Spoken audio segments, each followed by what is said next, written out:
तो आज की इस वीडियो में बात कर लेते हैं कि आज हमारा डे 3 है आईपीओ के बेसिक कॉन्सेप्ट के बारे में और कंपनी कौन कौन सी होती है, प्राइवेट कंपनी और गवर्नमेंट कंपनी क्या होती है। तो बेसिकली हम आईपीओ के बारे में पहले जानते हैं कि आईपीओ होता क्या है। समझिए, आईपीओ का मतलब होता है इनिशियल पब्लिक ऑफरिंग। जब कोई प्राइवेट कंपनी पहली बार पब्लिक से शेयर बेचती है उसे ही हम आईपीओ कहते हैं। आईपीओ के बाद, आईपीओ पहले आप समझ लो, अगर कोई कंपनी है प्राइवेट कंपनी, वो शेयर्स कब पहली बार अब मार्केट में आ रही है और उसको पैसे की ज़रूरत है, तो वो सबसे पहले अपना शेयर्स आईपीओ में लॉन्च करेगा। उसके बाद आपको मार्केट में लॉन्च करेगा। आईपीओ पहले ओपन होगा, उसके बाद उसका शेयर्स मार्केट में लिस्ट होगा। तो कंपनी प्राइवेट कंपनी होती है और दूसरी होती है पब्लिक कंपनी। प्राइवेट कंपनी से पब्लिक कंपनी बन जाती है वो, ठीक ना। आईपीओ में पैसा कहाँ जाता है, ये आपका क्वेश्चन होगा कि आईपीओ जो कंपनी लेती है उसका क्या करती है वो पैसा का, उसको ज़रूरत है तो पैसा का क्या करेगी। तो वो अपनी बिजनेस को बढ़ाती है, बिजनेस एक्सपेंशंस, डेब रिपेमेंट यानी कि कर्ज, उसका जो कर्ज होता है उसको रिपेमेंट करती है, न्यू प्रोजेक्ट में पैसा लगाती है, वर्किंग कैपिटल को बढ़ाती है। आईपीओ कैसे काम करता है, सिंपल स्टेप हम जान लेते हैं इस वीडियो में। कंपनी आईपीओ अनाउंस करती है, उसके बाद उसका प्राइस बैंड डिसाइड होता है, उसके बाद पब्लिक अप्लाई करती है, शेयर अलॉटेड होता है, उसके बाद लिस्टिंग हो जाती है एनएसई या बीएसई में। ये क्या है एनएसई बीएसई क्या है, पिछली क्लास में मैं डिस्कस कर चुका हूँ। एनएसई बीएसई क्या है, एनएसई बीएसई स्टॉक एक्सचेंज है इंडिया की।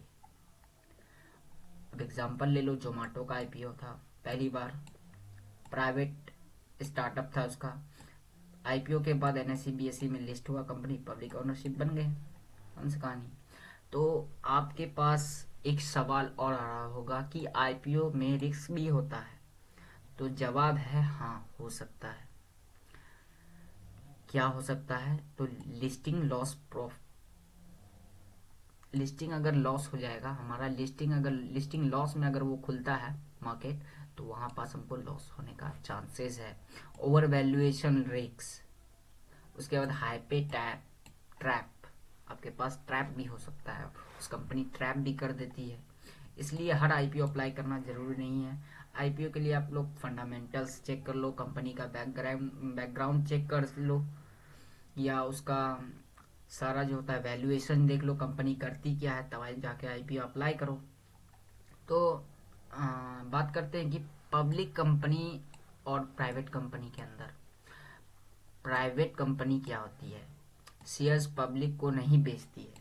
देखिए, प्राइवेट कंपनी वो शेयर्स पब्लिक को नहीं बेचेगी, लिमिटेड इन्वेस्टर रहता है उसका, स्टॉक एक्सचेंज पर लिस्ट नहीं होता है, वो स्टॉक एक्सचेंज पर पब्लिक कंपनी लिस्ट नहीं रहेगी। Example for Byju, Ola, many startups, बहुत सारे स्टार्टअप्स होते हैं।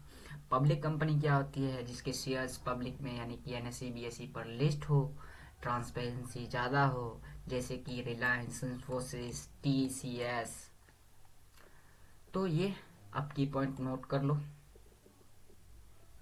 वन लाइन समरी अब हम लोग देख लेते हैं। कंपनी शेयर इश्यू क्यों करती है, पैसा राइज करने के लिए, ये चीज़ जान लिए। आईपीओ क्या होता है, आईपीओ पहली बार अपने पब्लिक से पैसा लेना हो, ठीक ना। पब्लिक कंपनी क्या होती है, एक्सचेंज पर लिस्टेड। प्राइवेट कंपनी क्या होती है, पब्लिक ट्रेडिंग लॉट नहीं देती है। तो वीडियो अच्छा लगा हो तो सब्सक्राइब कर देना, और ये सारा को नोट्स बना लेना। मैं थोड़ा आज ज़्यादा देर क्लास नहीं ले पाऊँगा, मिलते हैं कल।